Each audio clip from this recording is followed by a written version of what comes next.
എമ്പുരാൻ സിനിമയ്ക്കെതിരെ ഹൈക്കോടതിയിൽ ഹർജി നൽകിയ നേതാവിന് സസ്പെൻഷൻ വന്നിരിക്കുകയാണ്. സിനിമയുടെ പ്രദർശനം തടയണമെന്നാവശ്യപ്പെട്ടുകൊണ്ട് തൃശൂർ BJP ജില്ലാ കമ്മിറ്റി അംഗം VV വിജീഷാണ് ഹർജി നൽകിയിരുന്നത്.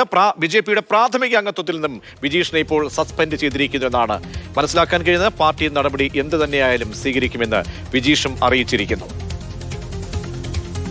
ശ്യാം പ്രസാദ് ഉത്തമൻ വാർത്തയുടെ വിശദാംശങ്ങൾ നൽകാൻ ചേരുന്നുണ്ട്. ശ്യാം, പാർട്ടിയോട് ആലോചിക്കാതെയായിരുന്നുവോ ഇങ്ങനെ ഒരു നീക്കം നടത്തിയത്? സസ്പെൻഷൻ പുറപ്പെടുവിക്കുമ്പോൾ, നടപടി സ്വീകരിക്കുമ്പോൾ എന്താണ് ജില്ലാ നേതൃത്വം പറയുന്നത്? പ്രതീക്ഷ, അതായത് BJPയുടെ അച്ചടക്കം ലംഘിച്ചതിനാൽ താഴെ ഈ പറയുന്ന വ്യക്തിയെ, അതായത് വിജീഷിനെ BJPയുടെ സംസ്ഥാന അധ്യക്ഷന്റെ അനുമതിയോടുകൂടി പാർട്ടിയുടെ പ്രാഥമിക അംഗത്തിൽ നിന്നും സസ്പെൻഡ് ചെയ്തിരിക്കുന്നു എന്നതാണ് നിലവിൽ ജില്ലാ നേതൃത്വം ഇത് സംബന്ധിച്ച് ഇപ്പോൾ പുറത്തിറക്കിയിരിക്കുന്ന ഔദ്യോഗിക കുറിപ്പ്. ഇതിൽ ഈ സിനിമയുമായി ബന്ധപ്പെട്ട് സിനിമയ്ക്കെതിരെ ഹർജി നൽകിയതാണ് ഈ വിജീഷ്. ഈ സിനിമ പിൻവലിക്കണം എന്ന് ആവശ്യപ്പെട്ടുകൊണ്ടായിരുന്നു ഹൈക്കോടതിയിൽ ഹർജി നൽകിയത്. ഈ ഹർജിക്ക് പിന്നാലെയാണ് സംഘടനാ തലത്തിൽ വിജീഷിനെതിരെ ഇപ്പോൾ നടപടി സ്വീകരിച്ചിരിക്കുന്നത്. പാർട്ടി നേതൃത്വം സ്വീകരിച്ച നടപടി അത് അംഗീകരിക്കുമെന്നാണ് നിലവിൽ വിജീഷ് പറയുന്നത്.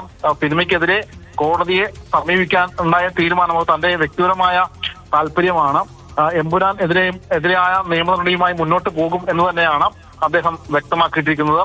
ഈ സിനിമയ്ക്ക് പിന്നിൽ വർഗീയ ധ്രുവീകരണ അജണ്ടയും സാമ്പത്തിക ലാഭവും വെച്ചുകൊണ്ടാണ് ഈ സിനിമ എടുത്തിരിക്കുന്നത്. അതാണ് ഇപ്പോൾ പ്രദർശിപ്പിക്കുന്നത് എന്നത് ആരോപിച്ചുകൊണ്ടായിരുന്നു കോടതി നടപടിയിൽ ഒരു നീക്കം ഏകപക്ഷീയമായി നടത്തിക്കൊണ്ടാണോ ഇങ്ങനെ ഒരു നടപടി നേതാവിനെതിരെ എടുക്കുന്നതല്ല? സാധാരണ അറിയാമല്ലോ, ഇത്തരം കാര്യങ്ങളൊക്കെ കോടതിയിലേക്ക് എത്തുമ്പോൾ അവിടെ ആവിഷ്കാര സ്വാതന്ത്ര്യം എന്ന് നമുക്ക് അനുവദനീയമായിട്ടുള്ള ഭരണഘടനാപരമായ കാര്യങ്ങളൊക്കെ കൊണ്ട് ഫയലിൽ സ്വീകരിക്കാറില്ല, തള്ളാറൊക്കെയാണ് ചിലപ്പോഴൊക്കെ നമ്മൾ കണ്ടുള്ളത്. അപ്പോൾ അതൊക്കെ കണ്ടുകൊണ്ടായിരിക്കുമോ? എന്താണ് നേതൃത്വത്തെ ചൊടിപ്പിച്ചത്?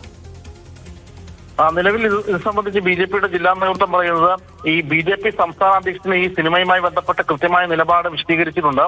ഈ വിജീഷ് ഹൈക്കോടതിയെ സമീപിച്ചതിൽ BJPക്ക് യാതൊരു തരത്തിലുമുള്ള ബന്ധവുമില്ല.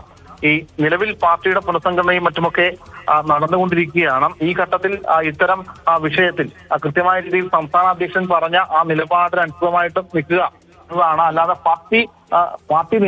പാർട്ടിയുടെ പദവിയിലിരിക്കുന്ന ആളുകൾ ഇതുമായി ബന്ധപ്പെട്ട് ഈ സിനിമയുമായി ബന്ധപ്പെട്ട് കോടതിയെ സമീപിക്കാനോ മറ്റോ ഒന്നും തന്നെ പോകേണ്ടതില്ല. അത്തരമൊരു നിലപാട് പാർട്ടിക്കില്ല എന്ന അഭിപ്രായത്തോടാണ് വിവരങ്ങൾ നൽകിയത്. അങ്ങനെ എമ്പുരാൻ സിനിമയ്ക്കെതിരെ കോടതിയെ സമീപിച്ച BJP നേതാവിനാണ് ഇപ്പോൾ സസ്പെൻഷൻ ലഭിച്ചിരിക്കുന്നത്.